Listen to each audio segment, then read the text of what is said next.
नमस्कार प्यारे दोस्तों, मैं देव क्लासेस के इस डिजिटल मंच पर आप सभी का हार्दिक अभिनंदन एवं स्वागत करता हूं। मेरे प्यारे दोस्तों, अगर हम देखें कि भाई हमें जो मैथ की क्लास तो सर मिल रही है, बच्चों के कमेंट आ रहे हैं, बोल रहे हैं कि सर मैथ की क्लास तो हमें मिलती है लेकिन रीजनिंग की क्लास नहीं मिल रही। तो हमने डिसाइड किया है कि साथ साथ उनको रीजनिंग की क्लास भी अवेलेबल करवाई जाए।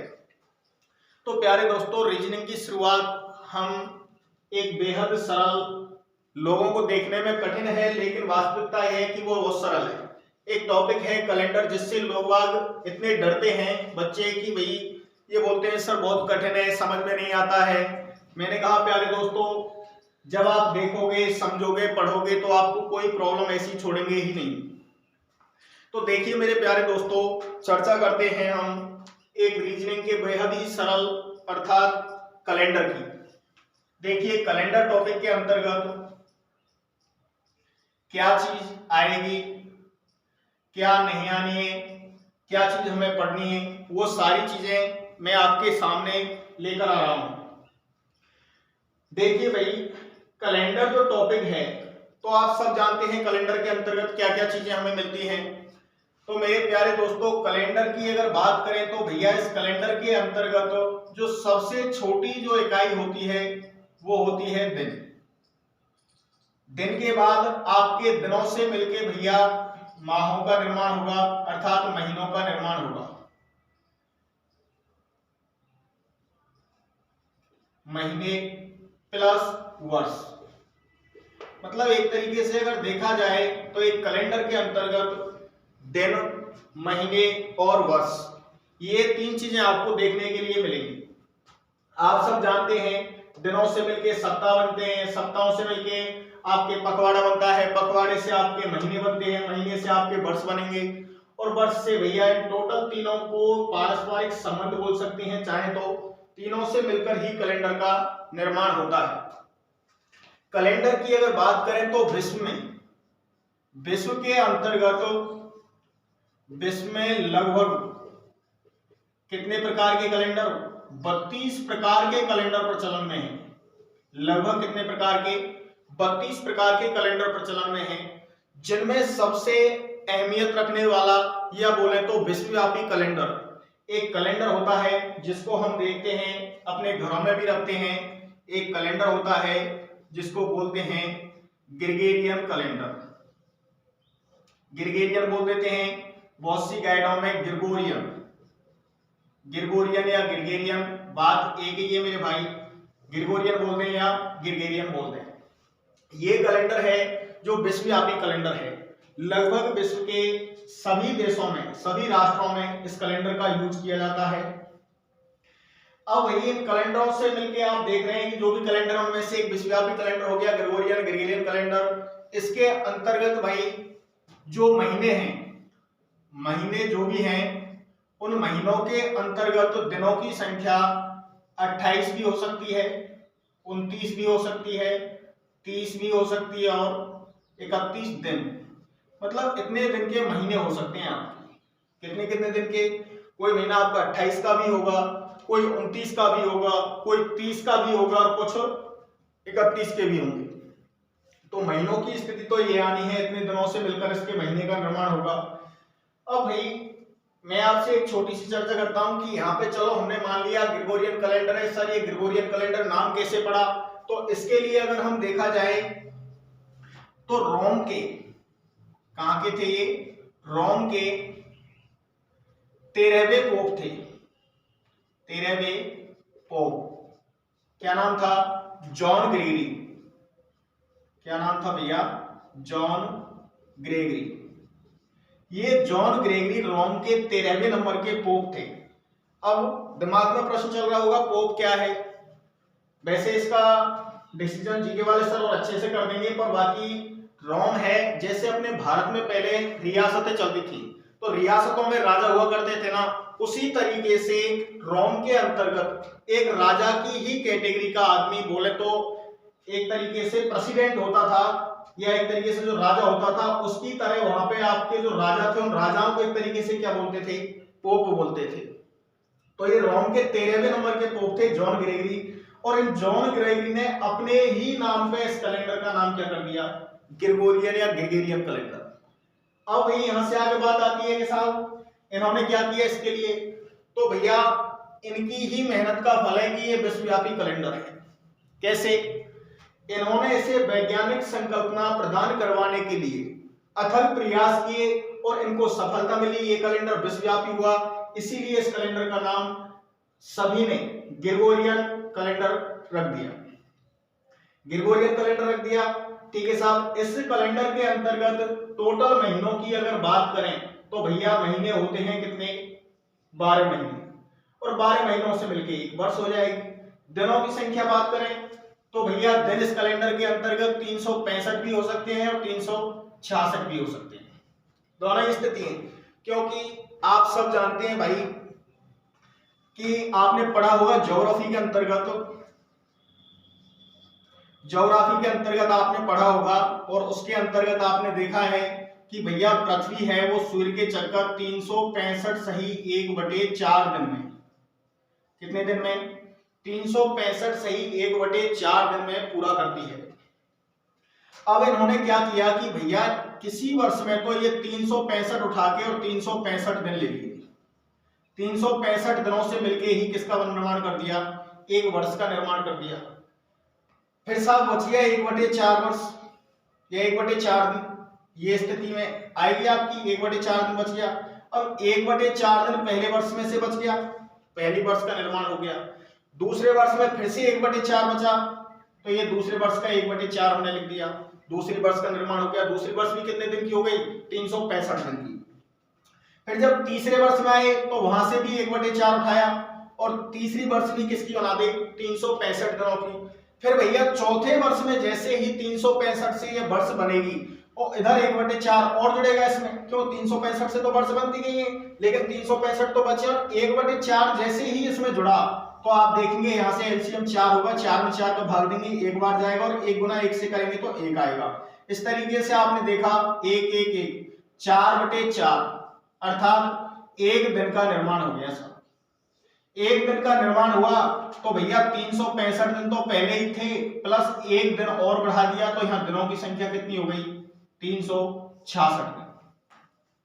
अब 366 दिन होते ही ये कैलेंडर साहब के चलो ये जो 365 दिन की जो वर्ष थी इसको तो उन्होंने नाम दे दिया साधारण वर्ष, और भैया जो आपकी 366 दिन की जो वर्ष थी इसको उन्होंने नाम दे दिया लीप वर्ष।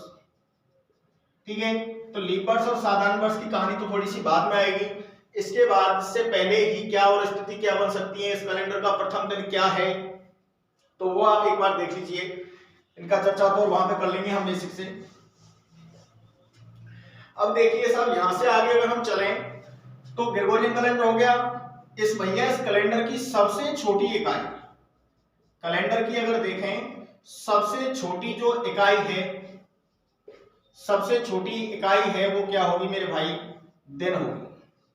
इन दिनों से मिलके और आपके सप्ताह का निर्माण होगा। भैया एक सप्ताह के दिन या फिर आपके बोल सकते हैं हफ्ता, सप्ताह कहें या हफ्ता कहें, कितने दिन का होगा मेरे भाई, 7 दिन का।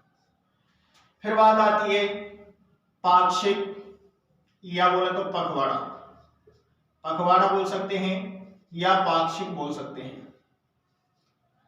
ये भैया कितने दिन के होते हैं, 15 दिन के। मेरे प्यारे दोस्तों सप्ताह और हफ्ता में कंफ्यूज नहीं होना है, क्योंकि सप्ताह और हफ्ता दोनों ही कितने दिन के होंगे, 7-7 दिन के। इसी तरीके से पखवाड़ा और पाक्षिक ये भी 2-2 दिन मतलब 15-15 दिन के होते हैं। नाम दोनों अलग अलग हैं लेकिन मतलब एक ही है। तो ऐसी स्थिति में हम कह सकते हैं, वैसे पक्ष को तो आप जानते ही हो, कृष्ण पक्ष शुक्ल पक्ष 2 ही पक्ष चलते हैं इस कैलेंडर के अंतर्गत। तो यहां से आप देख लेंगे तो 15-15 दिन में डिवाइड कर दीजिए सीधा ही, तो भैया ये वाली कहानी स्पष्ट होनी चाहिए। दूसरी बात, इस कैलेंडर को जैसे ईसा के जन्म के पूर्व की कहानी थी तो वहां पे तो आपके बीसी में चलते मतलब इस तरीके से बैक डेट में कैलेंडर चलते थे, लेकिन जैसे ही ईसा जी का जन्म हुआ, ईसा मसीह का, तो वहां से आपको ये सीधे काउंटिंग में आए। जैसे फर्स्ट डे था इस कैलेंडर का 1 जनवरी एडी, मतलब उनका जन्म हो चुका है यहाँ पे 1 जनवरी एडी की अगर बात करें तो ये कैलेंडर की शुरुआत वहां से मानी जाती है। अब यहां देखें तो इस 1 जनवरी एडी को भैया कौन सा दिन था?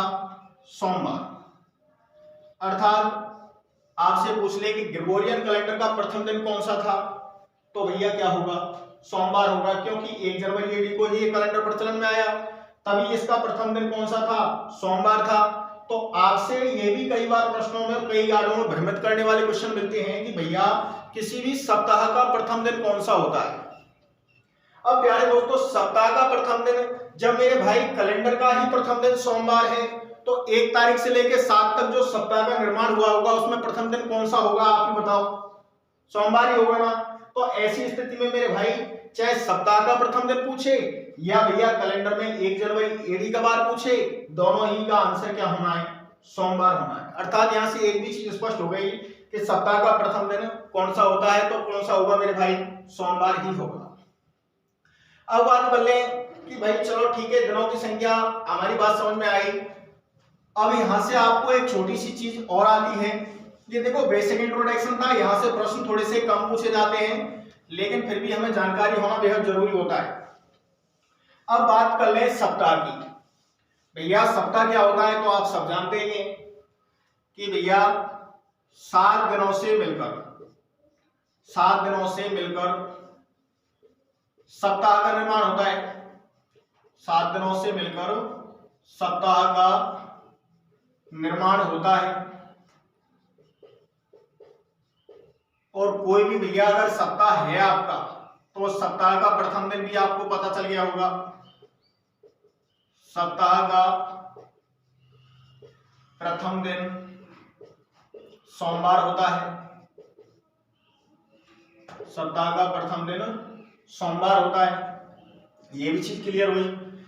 अब मेरे भाई सप्ताह होता क्या है? 7 दिनों से मिलकर सप्ताह का निर्माण हो गया, लेकिन मेरे भाई दिनों के बाद में एक तो आपकी ये तो सप्ताह से रिलेटेड कहानी थी, लेकिन एक शब्द और आएगा आपको देखने को मिलेगा, जैसे अतिरिक्त दिन या फिर बोले तो विषम दिन।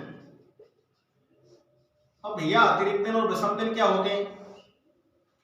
तो यहां भी हम कह सकते हैं मेरे भाई क्या कि भैया ऐसे दिनों की संख्या जो एक पूर्ण सप्ताह का निर्माण नहीं कर सकती।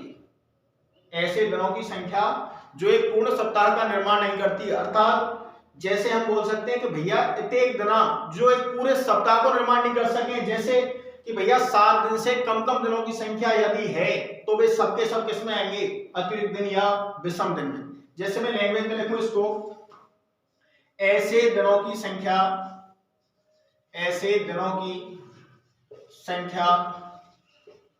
जो एक पूर्ण सप्ताह का निर्माण नहीं कर पाए। ऐसे दिनों की संख्या जो एक पूर्ण सप्ताह का निर्माण नहीं कर पाए विषम दिन या अतिरिक्त दिन कहलाते हैं। विषम दिन या अतिरिक्त दिन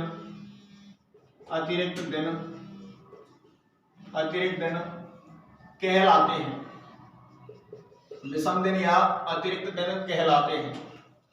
यहां से आगे अगर बात करें तो हम दूसरी भाषा में अगर बोले तो ये भी कह सकते हैं क्या कि मेरे भाई सप्ताह बनने के बाद वे दिन जो पूर्ण सप्ताह का निर्माण नहीं कर सकते, या सप्ताह बनने के बाद जो दिन शेष बचते हैं वो भी क्या कहलाते हैं? विषम दिन। लैंग्वेज अपने अकॉर्डिंग कैसी भी सेट कीजिए मेरे भाई। तो ये भी कोई खास बड़ी बात नहीं है, नॉर्मल बेसिक परिचय चल रहा है कैलेंडर का। और इस कैलेंडर के अंतर्गत आपने ये चीज देखी कि ये तो दिनों से रिलेटेड कहानी रहेगी कि 7 दिनों से मिलकर सप्ताह का निर्माण होगा। सप्ताह का प्रथम दिन सोमवार होगा।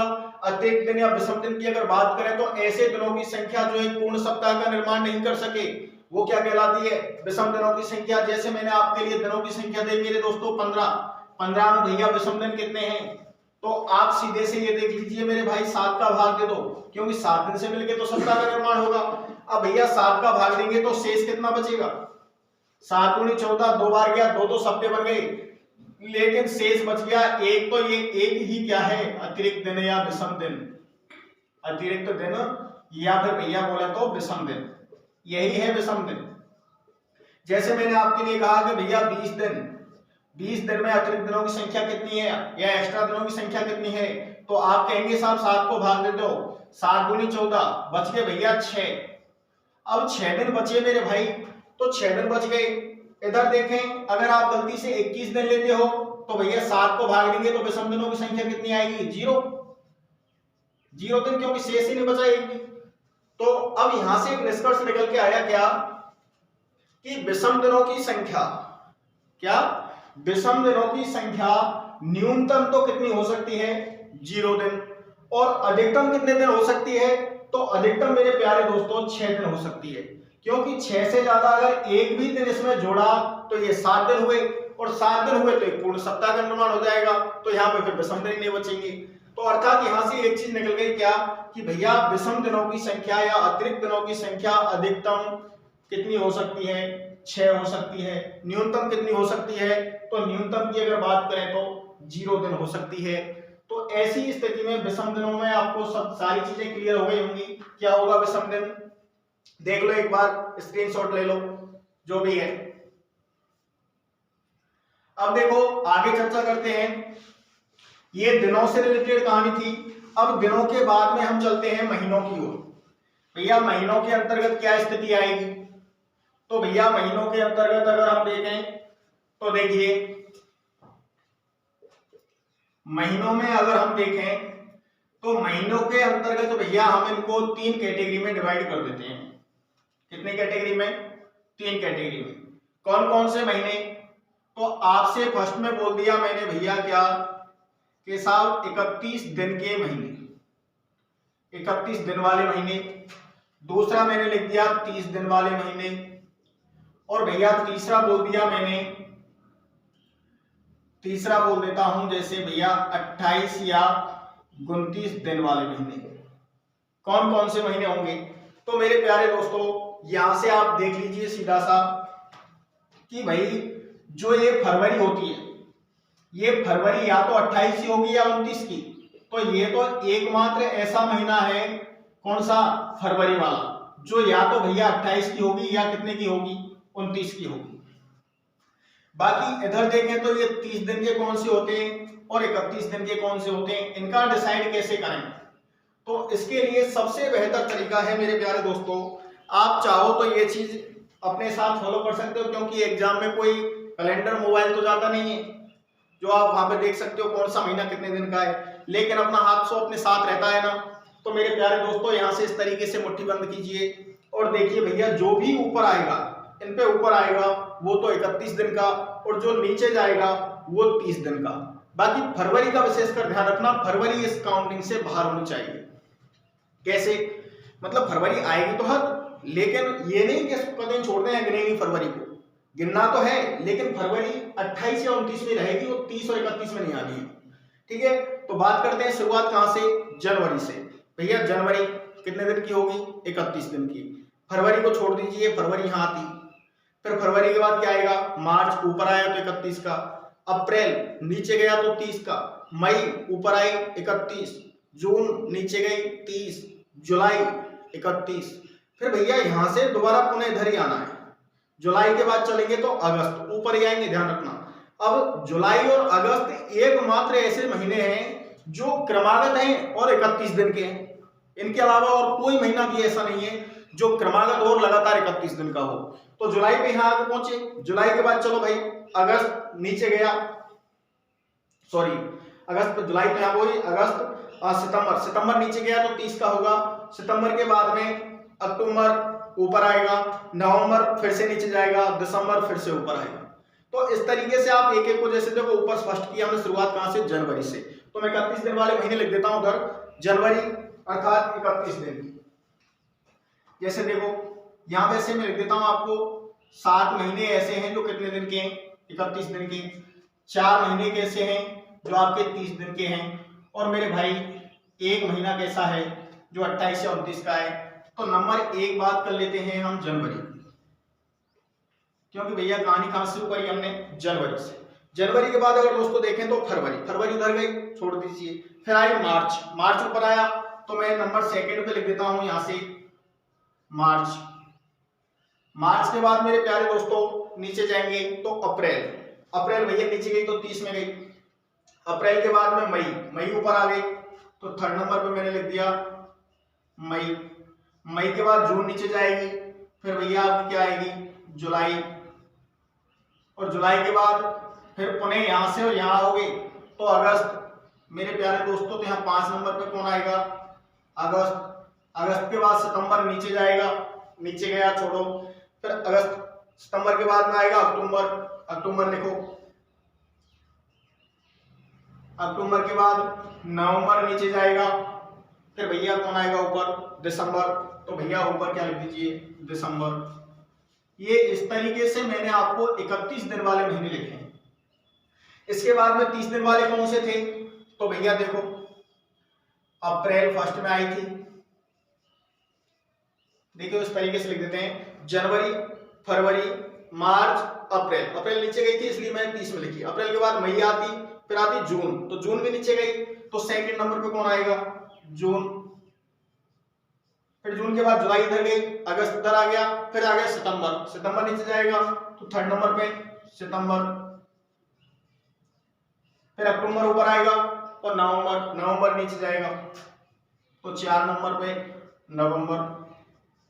और फिर भैया आपका दिसंबर उधर हो गया, इधर फरवरी आ गई। अब आपके देखो 12 महीने डाइवर्ट कर दिए मैंने, डिवाइड कर दिए। कैसे कैसे मेरे भाई, देख लो एक बार। 31 दिन के महीने कितने होते हैं, 7। 30 दिन के कितने होते हैं, 4। और भैया 28 या 29 दिन के महीने कितने होते हैं, तो मेरे प्यारे दोस्तों सिर्फ एक महीना होता है, वो भी फरवरी। अब बात कर लेते हैं जिसके लिए देखो एक बार, यहां से फरवरी की अगर बात करें तो फरवरी के अंतर्गत देखें यहाँ 28 या 29 दिन की हो जाएगी, ये चीज तो क्लियर। इधर देखें तो भैया ये आपके 30 दिन के महीने हो गए 4, इधर 7 दिन के अगर बात 7 महीने की बात करें तो कितने दिन के होंगे टोटल, 31 दिन के होंगे। अब 31 दिन के महीनों की ये सारी कहानी हमने यहाँ पे डिवाइड कर ली। अब यहां से आप महीनों का पता लगा सकते हो कि कौन सा महीना कितने दिन का है। तो इसके लिए देखो, चाहो तो आप एक दोहा के माध्यम से भी याद कर सकते हैं, जैसे अप्रैल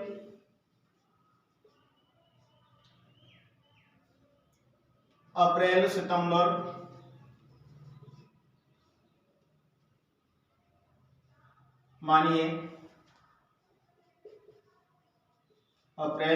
मानिए, जून, नवंबर 30, जून नवंबर 30। फिर उधर देखें फरवरी 28, 29 मानिए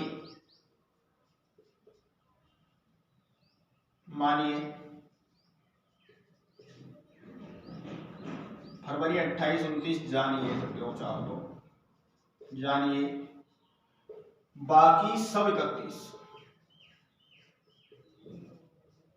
बाकी सब 31। इस तरीके से आप चाहो तो याद रख सकते हो प्यारे दोस्तों कि भैया अप्रैल सितंबर जून नवंबर ये तो होंगे 30-30 दिन के। बाकी आपके फरवरी 28-29 की आप अपने अकॉर्डिंग देखिए, क्योंकि साधारण वर्ष होगी तो फरवरी कितने दिन की होगी, 28 दिन की। अगर कोई लीप वर्ष होगी तो वहां पे फरवरी कितने दिन की होगी, 29 की होगी। बाकी भैया सब 31 दिन के हैं। ठीक है, ये वाली कहानी यहाँ से आप चाहो तो महीनों का याद रख सकते हो, और एक बार स्क्रीनशॉट ले लीजिए। बाकी आगे चलते हैं, लिखो भाई जल्दी लिखो।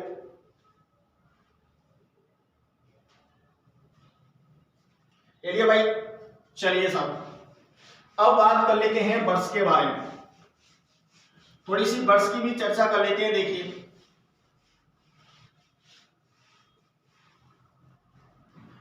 अब भाई चर्चा करते हैं हम वर्ष के बारे में। तो भैया वर्ष की अगर हम चर्चा करें तो वर्ष को भी मैं 2 पार्टों में तोड़ रहा हूं मेरे प्यारे दोस्तों। क्या क्या स्थिति होनी है, देखिए नंबर 1 मैंने लिख दिया आपके लिए साधारण वर्ष। साधारण वर्ष, और नंबर 2 मैंने लिख दिया इधर लीप वर्ष। लीप वर्ष या भैया इसी को बोल देते हैं अधिवर्ष। लीप वर्ष बोलते हैं या फिर अधिवर्ष बोलते हैं। अब देखिए मेरे भाई, यहां से साधारण वर्ष हो गई, लीप वर्ष हो गई, एक एक की चर्चा कर लेते हैं। इसके अंतर्गत अगर हम देखें तो भैया दिनों की संख्या कितनी होती है? 365 दिन होते हैं। कितने दिन होते हैं प्यारे दोस्तों? 365 दिन होते हैं। अब भैया बात करें तो यहां से आगे अगर हम देखें तो भैया एक साधारण वर्ष में कितने सप्ताह होंगे? तो आप कहेंगे साहब 52 सप्ताह प्लस 1 विषम दिन। अब विषम दिन तो आपके समझ में आ गई होगी कहानी क्या है भैया, अर्थात ये पूर्ण सप्ताह का निर्माण नहीं कर रहे। सप्ताह बनने के बाद जो दिन शेष बचते हैं वही क्या कहलाते हैं? विषम दिन। तो एक दिन एक्स्ट्रा बचा, मैंने वही लिख दिया। जैसे ये हो गया। अब मेरे भाई यहां पे जो फरवरी होती है, साधारण वर्ष में जो फरवरी होती है वो कितने दिन की होती है मेरे प्यारे दोस्तों? 28 दिन की। भैया एक साधारण वर्ष के अंतर्गत फरवरी कितने दिन की होगी? 28 दिन की होती है। बाकी इसके अलावा एक साधारण वर्ष जिस दिन शुरू होती है, जिस दिन शुरू होती है उसी दिन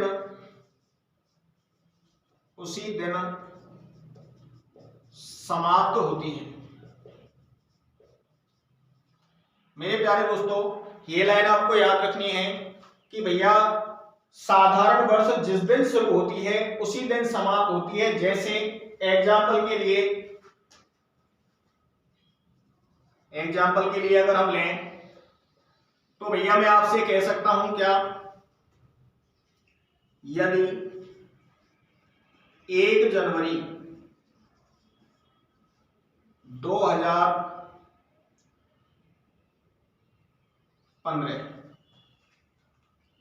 को शुक्रवार है तो 31 दिसंबर 2015 को शुक्रवार ही होगा। अर्थात ये वाली कहानी थी कि भैया एक साधारण वर्ष होती है, वो जिस दिन शुरू होती है उसी दिन क्या होती है? समाप्त होती है। जैसे एग्जांपल के लिए आप चाहो तो ये चीज लिख सकते हो कि यदि 1 जनवरी 2015 को शुक्रवार है, अर्थात 2015 की जो वर्ष होती है उसके अंतर्गत प्रथम दिन क्या है? शुक्रवार है। तो 31 दिसंबर अंतिम दिन होगा उसका, जिस दिन शुरू हुई उसी दिन क्या होगी? समाप्त होगी। अर्थात यहाँ शुक्रवार है तो यहाँ भी क्या वार होना चाहिए? शुक्रवार ही होगा। ठीक है, ये थोड़ी सी साधारण वर्ष के वो था। इसके बाद में अब चर्चा कर लेते हैं थोड़ी सी किसकी? लीप वर्ष की। तो मेरे भाई लीप वर्ष में क्या स्थिति आनी है देखिए एक बार। भैया लीप वर्ष के अंतर्गत अगर आप देखें तो यहाँ पे भैया दिनों की संख्या कितनी हो जाती है? 366 दिन। आपको मैं बता चुका हूं पहले कि एक दिन कहां से निकल के आया। ठीक है, 366 दिन हो गए। यहां अगर बात कर लेते हैं सप्ताह की तो भैया वही 52 सप्ताह प्लस 2 विषम दिन। 52 सप्ताह और 2 विषम दिन, ये हो गए। फिर मेरे भाई यहां से चले आगे तो यहां जो फरवरी होती है वो मेरे प्यारे दोस्तों कितने दिन की होगी? फरवरी भैया यहां पर आपकी 29 दिन की होगी। क्यों कि आपका जो मैंने 1/4 1/4 1/4 जोड़ के इस तरीके से 4 बार जोड़ा था, वो जोड़ने के बाद में जो भी दिन एक्स्ट्रा होगा तो वहां पे आपको ये दिन कहां पे जुड़ेगा? फरवरी में। बाकी और जो साधारण वर्ष होगी उसमें 28 दिन की फरवरी है। बाकी इसमें देखेंगे तो कितने दिन की आएगी? 29 दिन की आएगी। फिर भैया यहां से आगे चर्चा करें तो देखो लीप ईयर या अधिवर्ष, लीप ईयर या बोले तो अधिवर्ष या लीप वर्ष जिस दिन शुरू होती है, लीप वर्ष जिस दिन शुरू होती है उसके अगले दिन, उसके अगले दिन समाप्त होती है, अगले दिन समाप्त होती है। भैया जिस दिन शुरू होगी लीप वर्ष उसके जस्ट अगले दिन क्या होती है, समाप्त होती है। जैसे भैया एग्जाम्पल के लिए 1 जनवरी 2016 को शनिवार है, तो 31 दिसंबर 2016 को क्या बार होगा, रविवार होगा। मेरे प्यारे दोस्तों, जिस दिन शुरू होती है उसके जस्ट अगले दिन समाप्त होती है। तो यहां आप देख रहे हैं 1 जनवरी 2016 को शनिवार है। अब ये 16 ही क्यों लिखा मैंने, क्योंकि मेरे भाई ये क्या है, लीप वर्ष है। लीप वर्ष का मैं बताऊंगा कैसे पहचानते हैं कि साधारण है या लीप वर्ष है, उसके लिए पहचान भी होती है। बाकी मैं सारी चीजें वो डिस्कस करूंगा आपसे, लेकिन यहाँ पे आप देखिए 1 जनवरी 2016 को शनिवार है, तो 31 दिसंबर 2016, 1 जनवरी को वर्ष शुरू हुई, 31 दिसंबर को समाप्त होगी। तो भैया जब शनिवार को शुरू हो रही है तो रविवार को क्या होना है, उसको समाप्त होना है। ये साधारण वर्ष और लीप वर्ष की थोड़ी चर्चा की, आप चाहो तो स्क्रीनशॉट ले सकते हो। देखो बेटा दो भाई, ठीक है। देखिए भाई थोड़ी सी डिस्कस और कर लेते हैं किसका, कि कौन सी वर्ष साधारण वर्ष होगी और कौन सी लीप वर्ष होगी। फिर इसका इंट्रोडक्शन पूरा हो जाएगा, उसके बाद थोड़ी सी चर्चा करते हैं उसके आगे। देखिए लीप वर्ष जांचना कि भैया हमें क्या पता चलेगा कौन सी लीप वर्ष है या कौन सी साधारण वर्ष है। तो इसके लिए मैंने वर्ष को भी 2 कैटेगरी में डिवाइड कर दिया है। कौन कौन सी, एक तो चालू वर्ष, एक तो कौन सी आएगी भाई, चालू वर्ष, और एक होती है मेरे प्यारों शताब्दी वर्ष। एक तो लीप वर्ष चालू वर्ष और एक शताब्दी वर्ष। भैया चालू वर्ष की बात करें तो जो वर्ष एक ऐसी वर्ष जो शताब्दी से क्रॉस करके आगे जा चुकी है, जैसे मैंने लिखा 2004। अब 2004 लिखा मेरे प्यारे दोस्तों, तो आप देख रहे हैं कि 2004 है, तो 2004 की तो शताब्दी है, लेकिन इसमें कितने वर्ष निकल चुकी हैं, 4 वर्ष निकल चुके हैं, तो ये चालू वर्ष के अंतर्गत रख गई। अब जैसे बात करें 2022, तो भैया ये भी चल रही है, तो ये भी 2000 की शताब्दी है, 22 वर्ष इसमें चल रही है, 22वीं। तो इस तरीके से आप देखेंगे तो ये भी चालू वर्ष के अंतर्गत रख दी। मैं कहूं भैया 1816, तो भैया 1816 की अगर बात करें तो ये भी थोड़ी सी क्या है, 1800 की शताब्दी थी, उससे आगे गई। इस तरीके से मैंने वर्ष लिखी। इधर शताब्दी वर्ष के लिए आपको 2 अंतिम डिजिट शून्य चाहिए। जैसे मैं कहूं भैया 800, 2 डिजिट मिल गई। शताब्दी होती क्या है पहले तो ये बताइए। अरे मेरे प्यारे दोस्तों, 100 वर्षों से मिलकर एक शताब्दी का निर्माण होता है, सेंचुरी। शताब्दी हो गई, 100 वर्षों का समूह एक शताब्दी कहलाएगा। अब मेरे भाई यहाँ तो 800 है, तो 800 साल तो 800 मिल गई, तो अष्टाब्दी होनी चाहिए। नहीं भैया, ये एक शताब्दी वर्ष होगी, क्योंकि 100 मिलके 8 शताब्दी को समूह है ये मानते हैं, लेकिन है तो 100 वर्षों का ही समूह। एक तरीके से 100 फिर 100 फिर 100 फिर 100 फिर 100, इस तरीके से 8 समूह, 800 वर्ष हो गई, तो ये शताब्दी हो गई। ऐसे ही अगर बात कर लें यहां से, जैसे भैया मैंने लिख दिया 1900, तो बिल्कुल आपकी 1900 वर्षों का समूह है, तो ये भी शताब्दी है। मैं कहूं 2000, भैया तो 2000 की क्या है, शताब्दी है। लेकिन साहब ये बताओ कि लीप वर्ष हटते हैं या नहीं, ये कैसे चेक करेंगे। तो मेरे भाई ध्यान रखना, जब भी आप चालू वर्ष में अगर चेक करते हैं लीप वर्ष को, तो मेरे भाई किसका भाग देना है, दी गई संख्या के इकाई और दहाई अंक में किसका भाग देना है, 4 का भाग जाएगा। पूरा भाग जा रहा है, पूरा भाग जा रहा है, तो मेरे भाई ये कैसी वर्ष होगी, लीप वर्ष होगी। कैसी वर्ष होगी, लीप वर्ष। यहाँ देखें 4 का भाग 2, भैया 22 में क्या 4 का भाग जाएगा? नहीं जाएगा। नहीं गया तो मेरे भाई ये कैसी वर्ष होगी? साधारण वर्ष होगी। कैसी वर्ष होगी? साधारण वर्ष होगी। अच्छा एक बात बताओ, लीप वर्ष में फरवरी कितने दिन की होगी? मेरे प्यारे दोस्तों 29 दिन की। कितने दिन की? 29 दिन की। साधारण वर्ष में फरवरी कितने दिन की होगी? तो मेरे दोस्तों 28 दिन की। 1816 की बात कर ले मेरे भाई, तो 4 का भाग तो 16 में जाएगा क्या? जाएगा। जाएगा तो मेरे भाई ये भी कैसी है? लीप वर्ष है। अब लीप वर्ष है तो मेरे भाई यहाँ आपकी फरवरी कितने दिन की आ रही है? कितने की आएगी मेरे भाई? 29 दिन की। ठीक है, इस तरीके से हमें प्रत्येक चाहे कोई भी वर्ष हो, सबके सब में किसका भाग देना है दोस्तों? 4 का। 4 का भाग देकर आप चेक कर सकते हो कौन सी साधारण वर्ष है, कौन सी लीप वर्ष है। लेकिन वर्ष कैसी होनी चाहिए? चालू वर्ष की कैटेगरी में होनी चाहिए। अगर कोई शताब्दी वर्ष है, जैसे भैया 800, तो क्या 800 में 4 का, देखो यहाँ तो 4 का भाग दिया था, लेकिन यहाँ पे किसका देना है आपको? 400 का। किसका भाग देना है? 400 का। अब भैया 400 का भाग क्या 800 में जाएगा? बिल्कुल साहब पूरा पूरा जाएगा। तो ये कैसी है मेरे प्यारे दोस्तों? लीप शताब्दी। कैसी शताब्दी है? लीप शताब्दी। अर्थात फरवरी कितने दिन की आएगी मेरे भाई? 29 दिन की। यहीं से अगर देखें तो यहां से कह दिया कि भैया 1900, तो 1900 में 400 का भाग दो, क्या पूरा पूरा जाएगा? नहीं जाएगा। तो ये कैसी है? साधारण शताब्दी।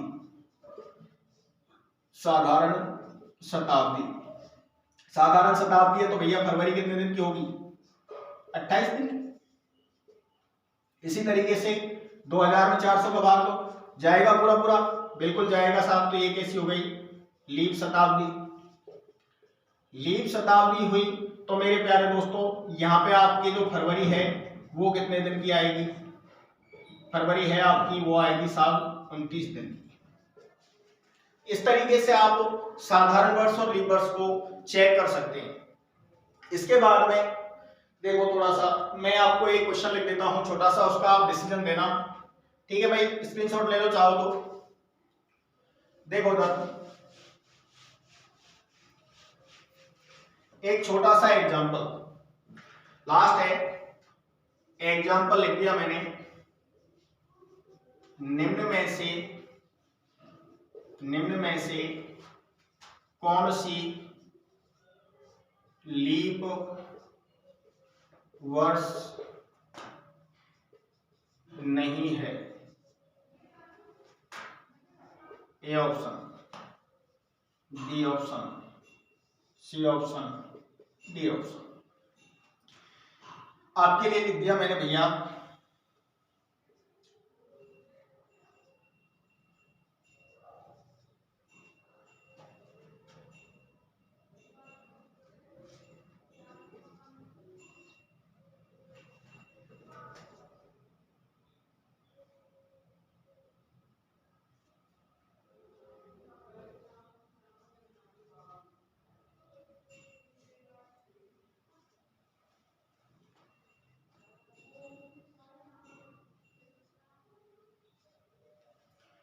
निम्न में से कौन सी लीप वर्ष नहीं है? निकालिए दोस्तों। तो वही कहानी मेरे भाई, आपको मैं बता चुका हूं पहले कि भैया यदि कोई चालू वर्ष है, जैसे 1948, 1900 की शताब्दी है, उसमें 48 वर्ष निकल चुके हैं, तो ऐसी स्थिति में किसका भाग देना पड़ेगा? 4 का। तो मेरे भाई यहाँ तो भाग जाएगा, तो ये तो लीप वर्ष है, लीप वर्ष है, लीप है। यहाँ देखो, यहाँ भैया कैसी वर्ष है? ये है शताब्दी, इसलिए भाग किसका देना पड़ेगा? 400 का। अब जब 400 का भाग देंगे मेरे प्यारे दोस्तों 1900 में, तो यहाँ पे आपका भाग नहीं जाएगा। तो ये कैसी है भैया? साधारण, साधारण शताब्दी है। और यहाँ पे देखें तो 12 में 4 का भाग जाएगा, तो बिल्कुल लीप है। यहाँ देखें तो 96 में 4 का भाग जाएगा, तो ये भी कैसी है? लीप है। जबकि प्रश्न में पूछा है कि निम्न में से कौन सी लीप वर्ष नहीं है? नहीं है तो कौन सी नहीं है मेरे भाई? आपका आंसर होगा बी। कौन सी नहीं है? बी नहीं। ठीक है प्यारे दोस्तों, आज के लिए इतना ही काफी। जय हिंद, जय भारत। ओके भाई, राम राम, गुड नाइट।